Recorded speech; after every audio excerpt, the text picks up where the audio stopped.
So this is how usual mornings go. Feed the turtle. Feed the fish.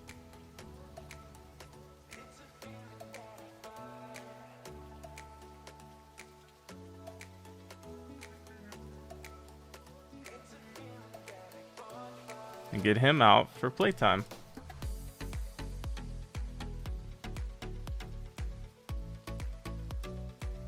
This thing I haven't tried yet.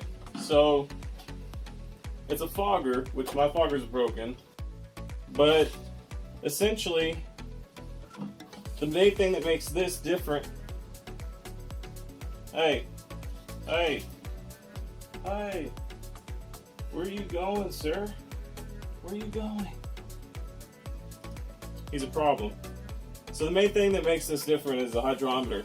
So this goes down into your enclosure and it's supposed to tell me exactly how much humidity is in there.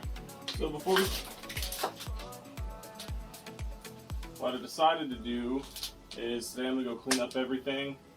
You see all these plants, all this debris in here. It's just gotten to a mess over time. My bad. Alright, so you see this one right here? This is what I don't want. I keep chopping it off right here, but it just grows a tree trunk and keeps coming back. But gotta take it off. These are pretty cool though. If you plant them somewhere, like just shove them down in the dirt, put some water, this will grow a whole new plant. And that one does smell nice.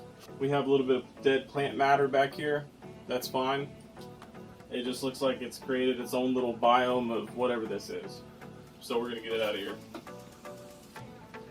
There's a dead locust. This used to be moss that was alive and kicking. Does not appear to be alive any longer. It's like cleaning out a hoarder's house, man. Look, he's doing the spaghetti.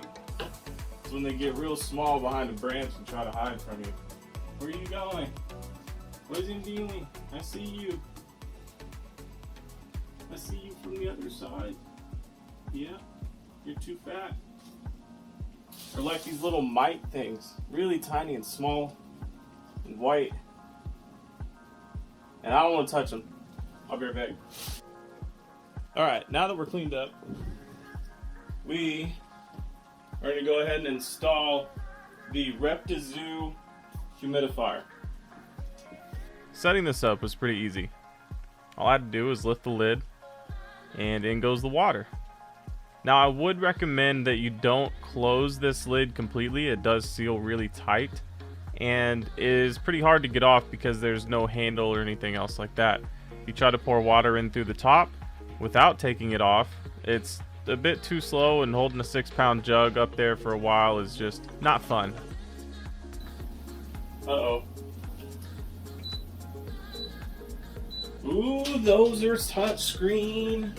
This bad boy has some touchscreen. It's not actual touchscreen, but it's touch activated, and it's got a little remote. Check that out. The different buttons are pretty self-explanatory. The top left button is going to tell you what your minimum humidity is when you want to start humidifying your enclosure. This means if you want a minimum of 45%, this thing will kick on anytime it gets lower than 45%. The same thing happens with the right side for the max. Depending on how much you want, if you want it to stop humidifying at 75%, you can do that. The bottom right button and those 3 little dots you see popping up on the screen is how much mist you're going to get. Again, 1 for the lowest setting, 2 for medium, 3 for the high setting. At the time of recording, this particular fogger was $69.68, so it's about half off, and you can find a link to that if you click the I on the top right of your screen. Chameleons don't typically like to sit in the fog, but mine do. They really like to sit in the fog when they're about to shed. So right before they start getting that white shed around them, you'll see them sitting in the fog quite a bit, so you want to move the nozzle to where it sprays kind of in their direction. Typically, a lot of people have it facing up so that it hits the top and comes down. I just have mine facing the branch that he likes to sit on, and I'll occasionally look over and he's just sitting there, right in the fog. So I've had this humidifier for a while now, a couple weeks, and I want to talk about some pro tips with this thing. They state on their website that it lasts about 12 hours at maximum velocity or volume, and I've noticed that mine lasts between 8 and 9 hours. However, I will note that I am using reverse osmosis water, which is a very pure form of water. I didn't want to gunk this thing up like I did my last one. So I believe that that probably indicates that it may burn faster for me than it will for most people using tap water. I can say that you can fill this thing up at night, go to bed, wake up, and it'll probably still be going for you. As far as the temperature and humidity, as you can see in my video, I have temperature and humidity gauges. They are manual gauges, and they are not great. They're really just there for decoration at this point.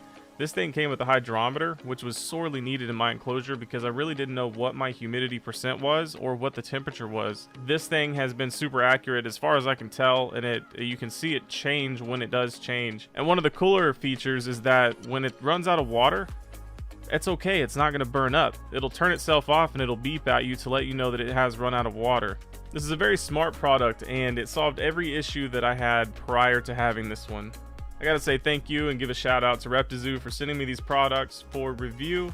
They did not pay me to make this video. This is 100% truthful and accurate, and I did take a few weeks to kind of test drive their product, and I can say for sure this is a definite must buy, and I wish I would have had this quite a bit earlier. I've had nothing but trouble with trying to keep the humidity up in this enclosure, so I look forward to working with this company again, and I hope they send me some more products to test out. Thank you, Reptizoo.